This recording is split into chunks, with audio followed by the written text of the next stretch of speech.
Hi hello. ഇന്ന് നമുക്ക് ഈ ഒരു ഡിസൈൻ എങ്ങനെയാണ് ചെയ്തെടുക്കുന്നതെന്ന് നോക്കിയാലോ. വളരെ സിമ്പിളാണ്. ജർദോസി വെച്ചിട്ടാണ് ചെയ്തെടുത്തിട്ടുള്ളത്. അതുപോലെ തന്നെ നോർമൽ നീഡിലാണ് യൂസ് ചെയ്തിട്ടുള്ളത്.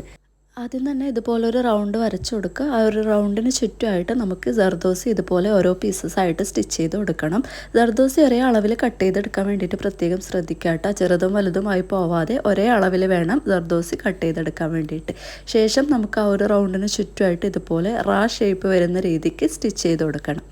ഞാനിവിടെ 3 ലെയറായിട്ടാണ് ഈ ഒരു ഫ്ലവർ ഫില്ല് ചെയ്ത് കൊടുത്തിട്ടുള്ളത്. നിങ്ങൾക്ക് നിങ്ങളുടെ ഇഷ്ടത്തിനനുസരിച്ചിട്ട് അതിൻ്റെ വലുപ്പം കൂട്ടുകയും കുറയ്ക്കുകയൊക്കെ ചെയ്യാം. എക്സ്ട്രാ ലെയേഴ്സ് വേണമെങ്കിൽ അത് ആഡ് ചെയ്ത് കൊടുക്കുകയും ചെയ്യാം കേട്ടോ. അപ്പോൾ ഇത് ആ ഒരു ഫ്ലവർ നമ്മളിവിടെ ഫില്ല് ചെയ്ത് എടുത്തിട്ടുണ്ട്. ഇനി നെക്സ്റ്റ് ലീഫാണ് സ്റ്റിച്ച് ചെയ്ത് കൊടുക്കുന്നത്. ലീഫും ജർദോസി വെച്ചിട്ട് തന്നെയാണ് നമ്മൾ ചെയ്തെടുക്കുന്നത്. ഒരേ അളവിൽ ജർദോസി കട്ട് ചെയ്തെടുക്കുക. അതിനുശേഷം ഓരോ ജർദോസി ആയിട്ട് ഇതുപോലെ ലീഫിൻ്റെ ഷേപ്പിൽ അടക്കി വെച്ചിട്ട് ഒന്ന് സ്റ്റിച്ച് ചെയ്ത് കൊടുക്കാം. ശേഷം നമ്മൾ നേരത്തെ ചെയ്ത് വെച്ചിട്ടുള്ള ആ ഒരു ഫ്ലവറിൻ്റെ സെൻറ്ററിലായിട്ട് ഇതുപോലെ കുറച്ച് റൗണ്ട് ബീഡ്സും കൂടെ ഒന്ന് ഫില്ല് ചെയ്ത് കൊടുക്കുക. അത് വേണമെന്ന് നിർബന്ധമില്ല. കുറച്ചുകൂടെ ഒന്ന് ഭംഗി കൂട്ടാൻ വേണ്ടിയിട്ട് ഞാൻ ചെയ്തു എന്നേ ഉള്ളൂ. നിങ്ങൾക്ക് ഇനി അത് സ്കിപ്പ് ചെയ്യണമെങ്കിൽ സ്കിപ്പ് ചെയ്യാം.